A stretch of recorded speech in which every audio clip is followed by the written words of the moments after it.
අයිබෝන් අද වීඩියෝ එකෙන් මම ඔයාලත් එක්ක කතා කරන්න වෙනස්ම මාතෘකාවක් ගැන. මොකද මම බොහෝ වීඩියෝ වල වරම් සම්බන්ධයෙන් කතා කරලා තියෙනවා.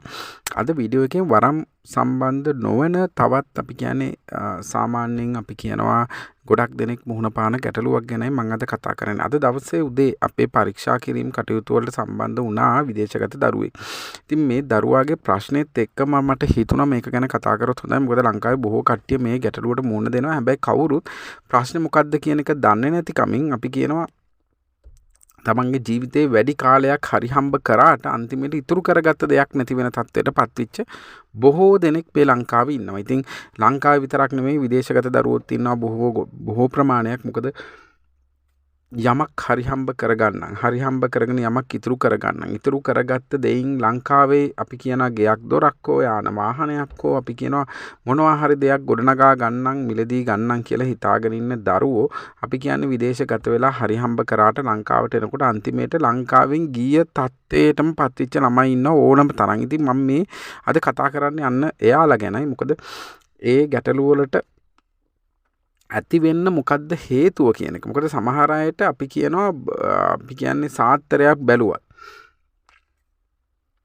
භූමි පරීක්ෂාවක් කරත් එහෙම නැත්නම් අපි කියනවා වින පරීක්ෂාවක් කරත් ගැටලුවක් අහුවෙන්නේ නැති කාරණයක් තියෙනවා.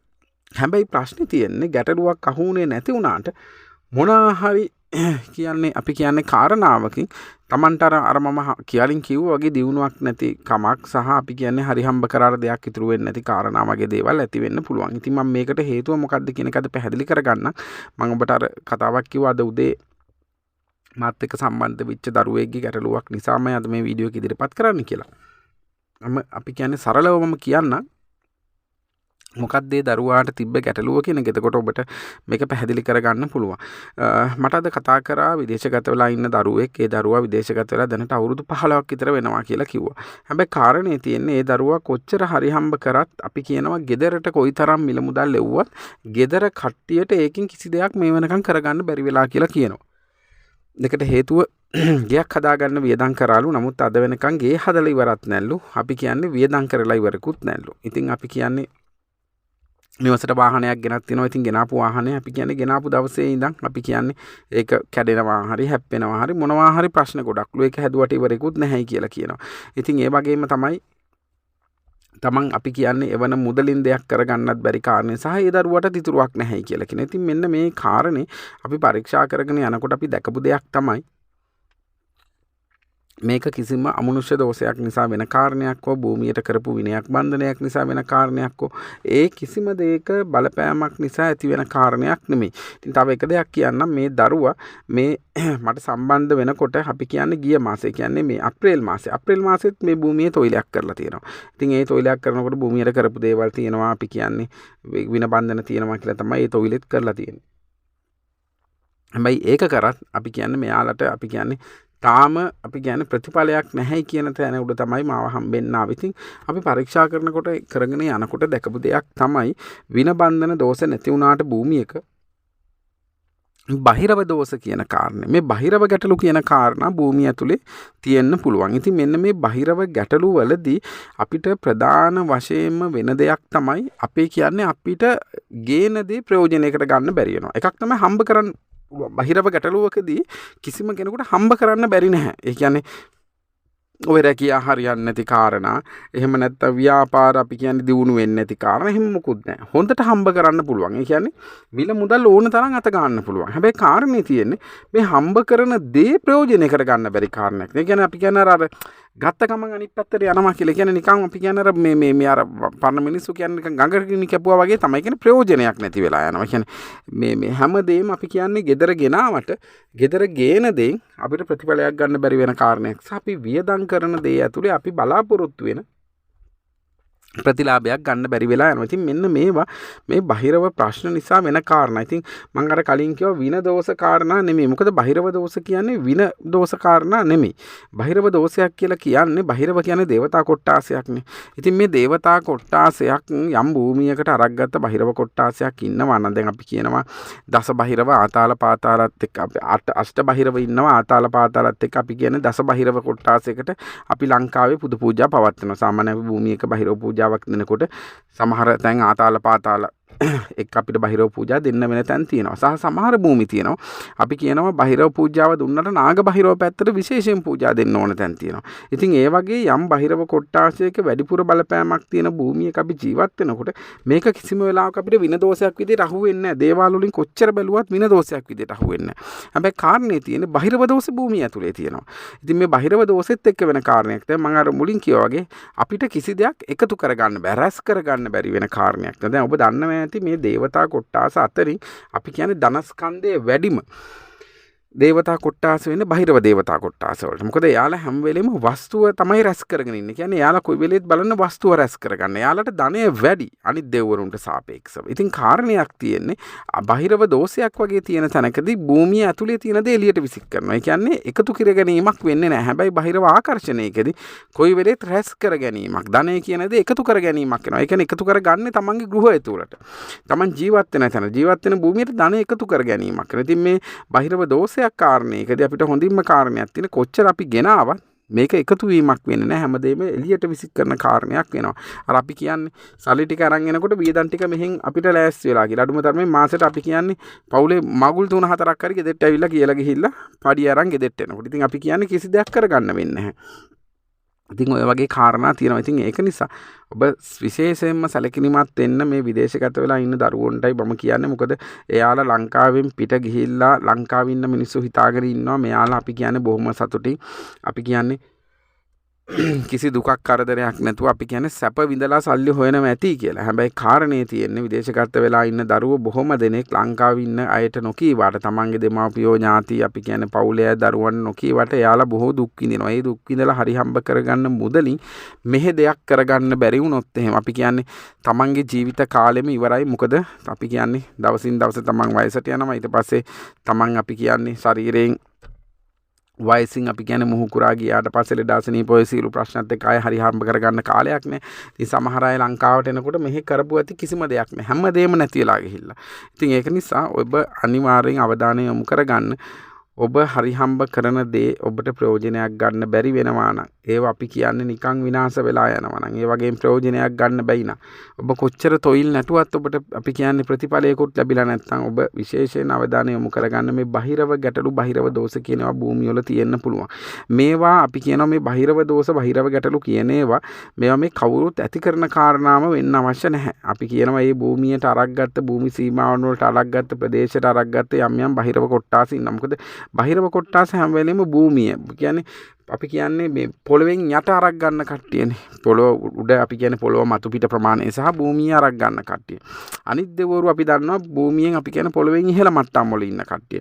ඉතින් අනිත් දෙවිවරුන් වගේම තමයි බහිරව දේවතා කොට්ටාසත් මේ මුළු අපි කියන්නේ මුළු භූමි ප්‍රදේශයන් හැම තැන්වලම අපි යාලා ඉන්නවා. ඉතින් එක එක තැන්වලට වෙන වෙනස් බහිරව කොට්ටාසයි ඉන්නේ. අනිත් එක මේ බහිරව වන්දනාව කියන එක මේ ලංකාවේ අද ඊයක පටන් ගත්ත කාරණයක් නෙමෙයි. බොහොම ඈත අතීතේ ඉඳන් බහිරව වන්දනාව ලංකාවේ තිබිලා තියෙනවා. අපි දැන් ඔය දන්නවා විහෙර විහාර හදනකොට බහිරව දේවතාවුන් වහන්සේලාට අපි කියන්නේ ඒවා බාරහාර කරලා හදපු තැන් තියෙනවා. දැන් ලංකාවේ අපි කියමුකෝ අබේගිරි හැම විහාරය කියලා. ඒක අපි කියන්නේ බහිරව දේවතා කොට්ටාස වලට බාර කරපු ස්ථාන. ඒ වගේම තමයි තවත් අපිට බොහෝ තැන්වල ඔය විහෙර විහාර තියෙන තැන්වල බහිරව දේවතාවුන් වහන්සේලාගේ පිළිම සහ වන්දනාවල් තිබ්බ තැන් අපිට හම්බ වෙනවා.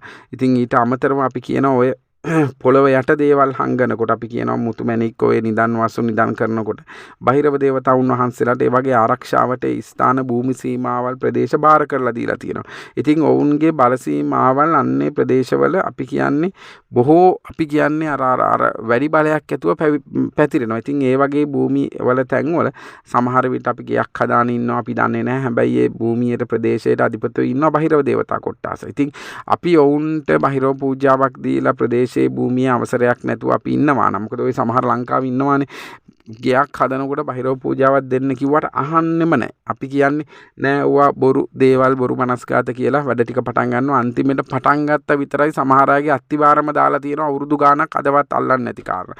සමහර මම මේ දරුවෙක්ගේ කාරණයක් බලන්න ගියා. අපි කියන්නේ මේ පොළොන්නරුව ප්‍රදේශයක අපි කියන්නේ ඉඩමේ තියෙන අත්තිවාරම හොයාගත්තෙත් බොහොම අමාරුවෙන් ඒ තරම් වල් වැදිලා ගිහිල්ලා ඉඩමට යන්න හිතෙන්නෙත් නැහැ. ඉතින් බලපුවාම මොකද අපි කියනවා මේ ප්‍රදේශයේ පරණ වන්දනාමාන කරපු අපි කියන්නේ මේ යම් අපි කියන්නේ වෙහෙර විහාර සහ දේවාල සංකීර්ණයක් තිබ්බ ප්‍රදේශයක්. ඒක හැමෝම දන්නවා නටමුන් සහිත ප්‍රදේශයක්. ඉතින් ඒ ප්‍රදේශයේ අපි කියන අර බහිරව කොට්ටාසවල බලපෑමත් එක්ක හිතු මතේ ගිහිල්ලා අපිට පොළවේ දෙයක් කරන්න බෑ. එහෙම දෙයක් කරපු ගමන් අපි කියන්නේ එයාලා ඒකට කෝප වෙලා අපිට ඒ වැඩේ කරගන්න දෙන්නේ නැහැ. සහ අපි කියන්නේ අර පොඩි දෙයක් කරත් අපේ තියෙන සන්තකේම වියදම් කරලා අරිනවා.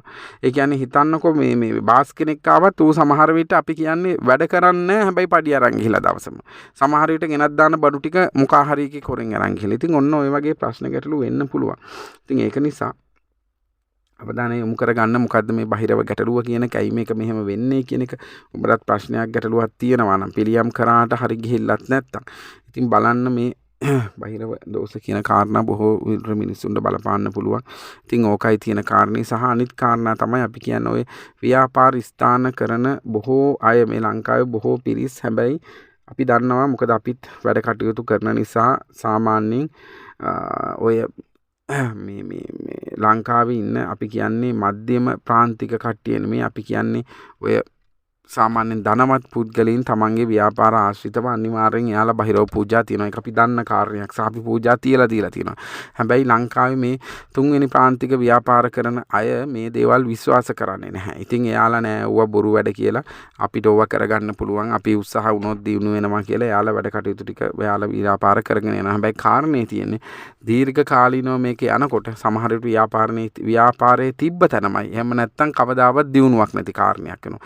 ඉතින් ඔබ යම් ව්‍යාපාරයක් හෝ කරනවා නම් එහෙම නැත්නම් අපි කියනවා තමන් කරන ඉපැයීමෙන් තමන්ට ප්‍රයෝජනයක් නැති වෙලා කාරණයක් තියෙනවා. ඔය ගයක් හෝ වේවා අපි කියන්නේ හදා කියා ගන්න බැරි ගැටලුවක් තියෙනවා.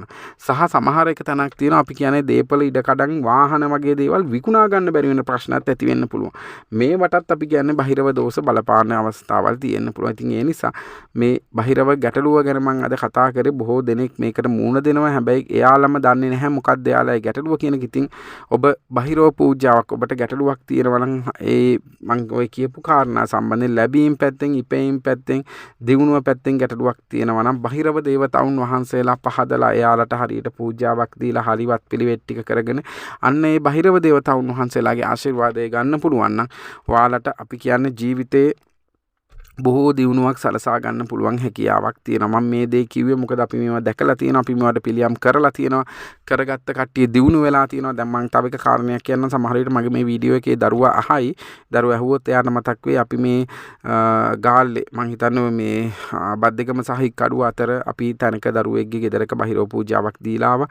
ඉතින් ගයක් තිබ්බා. ඒගේ අපි කියන්නේ සාමාන්‍යයෙන් වැඩ සම්පූර්ණ නිම කරගන්න බැරි ගැටලු ටිකක් තිබ්බා. සහ අපි කියන්නේ භූමියේ තැන් වල අපි කියන්නේ යම් ඉදිකිරීම් වල වැඩ අවසන් කරගන්න බැරිව කමක් තිබ්බා. ඉතින් මම මේ ගිය සතියේ මේ මම හිතන්නේ දවස් දෙකකට විතර කලින් කතා කරනකොට ඒ දරුවා තමන්ගේ නිවසේ උඩුමහලත් සම්පූර්ණයෙන් හදාගෙන තමන්ගේ ගෙදර තිබ්බ ඒ අපි කියන්නේ වැඩ අවසන් කරගන්න බැරි ඉදිකිරීම් සියල්ලත් වැඩ අවසන් කරගෙන සේරම වැඩ අවසන් කරගෙන කියලා මට කිව්වා. ඉතින් ඒ වගේ තැන්වලදී අර මම කියන්නේ එක හැම වෙලේම හැම දෙයකම අමනුෂ්‍ය දෝෂ කියන එකම ඔළුවේ තියාගන්න එපා. අල්ලපු ගෙදර මිනිස්සු හුනියම් කරලාම කියන එක හිතේ තියාගන්න එපා. ඔය කිසිවක් නැතුව දෝෂ ඇති වෙන අවස්ථා තියෙනවා. ඒවා තමයි අපි කියන්නේ මේ දෙවි දෝෂය කියන්නේ මේ දේව දෝෂ කියන කන්න. බහිරව කියන්නේ දේවතා කොට්ටාසයක්නේ. දේවතා කොට්ටාස හරහා අපි එයාලට අපි කියන්නේ පුද පූජාවක් දීලා එයාගේ ආශිර්වාදය අපි එයාලගේ මේ පහදා ගැනීම කාරණ කියන කාරණේ කර නොගත්තොත් එහෙම සමහර අවස්ථාවලදී අපිට අපි අපේක්ෂා කරන කාරණා කරගන්න බැරි වෙනවා. ඉතින් ඒ නිසා මම ඔය විශේෂයෙන්ම විදේශගත දරුවන්වත් කියන්නේ ඔයාලා රට ගිහිල්ලා හරි හම්බ කරගත්තාට මෙහි ඔයාලා එවන මිල මුදල් වලින් අපි කියන්නේ ඔයාලට හරියට ප්‍රයෝජනයක් ගන්න බැයි නම් ගැටලු ප්‍රශ්න ඇති වෙලා නම් ওই භූමි පරීක්ෂා කරගන්න. බොහෝ භූමි වල මේ ලංකාවේ අපි කියන්නේ විවිධ නිදන් වස්තු විවිධ අවස්ථාවන් වල තැන්පත් කරපු ඉඩකඩම් භූමි තියෙනවා. අන්න ඒ වගේත් අපි කියන්නේ බහිරව දෝෂ ප්‍රබලවම තියෙනවා. ඉතින් ඒ වගේ තැන්වලදී ඒ බහිරව කොට්ටාස අපි කියන්නේ අපි ජීවත් වෙන භූමියේ ඉන්න බහිරව කොට්ටාස සතුටු නොකරනම් ඔයාලට කිසිම දෙයක් අඩුම තමයි නිදක්වත් හරන්න බැරි ගැටලුවක් තියෙනවා. ওই සමහර භූමි තියෙනවා. මම මේක වීඩියෝ එක දික් වෙනවා. නමුත් මම තව පොඩි කාරණයක් කියන්නම්. අපි භූමියක් පරීක්ෂා කරන්න ගියා. ඉතින් ඒ භූමියේ කාරණේ තමයි අපි කියන්නේ අඩුම තරමෙන් පොළවේ අපි කියන්නේ පොල් පැලයක් හාර ගන්න වලක්වත් හාර ගන්න බැරි තත්ත්වයක් තිබ්බා. එකට හේතුව කාරණේ තියෙන්නේ මේ දරුවෝ අපි කියන්නේ දන්නේ නැතුව නිදක් කරලා ලිඳ හාරපු ආසන්නයේම අපි යම් භූමි වස්තුවක් ඒ භූමියේ තිබ්බා. ඉතින් කාරණේ තියෙන්නේ ලිඳ හැරපු කාරණෙත් එක්ක බහිරව කොට්ටාස ඇවිස්සලා මේ දරුවන්ට භූමියේ ඉන්න දෙන්නේ නැති කාරණයක් තියෙනවා. භූමියේ කිසි වැඩක් කරගන්න දෙන්නේ නැති කාරණයක් තියෙනවා. අර මම කිව්වා වගේ අපි කියන්නේ අර පොල් මේ පැලයක් හදා ගන්නවත් වලක් හාර ගන්න දෙන්න. ඒක හැරුවත් බහිරව කොට්ටාස ඇවිස්සනවා. ඉතින් ඔන්න ඔය වගේ ප්‍රශ්න ගැටලු කාරණා තියෙනවා. ඉතින් ඒක නිසා අවධානය යොමු කරගන්න මොකක්ද හරියට ගැටලුව කියන එක බලන්න. බල්ලා ගැටලුවට පිළියම් කරගන්න. මේ වීඩියෝ එක අහලා ඔයාලට මොනවා හරි ගැටලුවක් හෝ නොතේරෙන තැනක් තියෙනවා නම් එක්ක මට කතා කරන්න, නැත්නම් මට මේකට අපි කියන්නේ තමන්ගේ ගැටලුව යොමු කරලා තියන්න. මම ඒ ටික බලලා ඔබට නැවත ඒ ගැටලුවට පිළිතුරු යොමු කරන්නම්. ඔබට මොනවා හරි විමසන්න මගේ ප්‍රශ්නයක් ගැටලුවක් තියෙනවා නම් මගේ දුරකථන අංකය තියෙනවා මේ වීඩියෝ එකේ. ඉතින් කතා කරන්න. අපිට ඔබට ගැටලුවක් තියෙනවා නම් අපිට ඒක පරීක්ෂා කරලා දෙන්න පුළුවන්. එතනින් එහාට මොනවා හරි පිළියම් කරගන්න තියෙනවා නම් අපිට ඒවත් ඔබට කරලා දෙන්න පුළුවන්. ඒ නිසා සම්බන්ධ වෙන්න මොනවා හරි කාරණයක් තියෙනවා නම් එතනින් එහාට මම ඒක පරීක්ෂා කරලා පැහැදිලි කරලා දෙන්න. එහෙනම් ඔබ සියලු දෙනාට තෙරුවන් සරණයි. සත්පත් දින මෑණියන්ගේ පිහිටයි.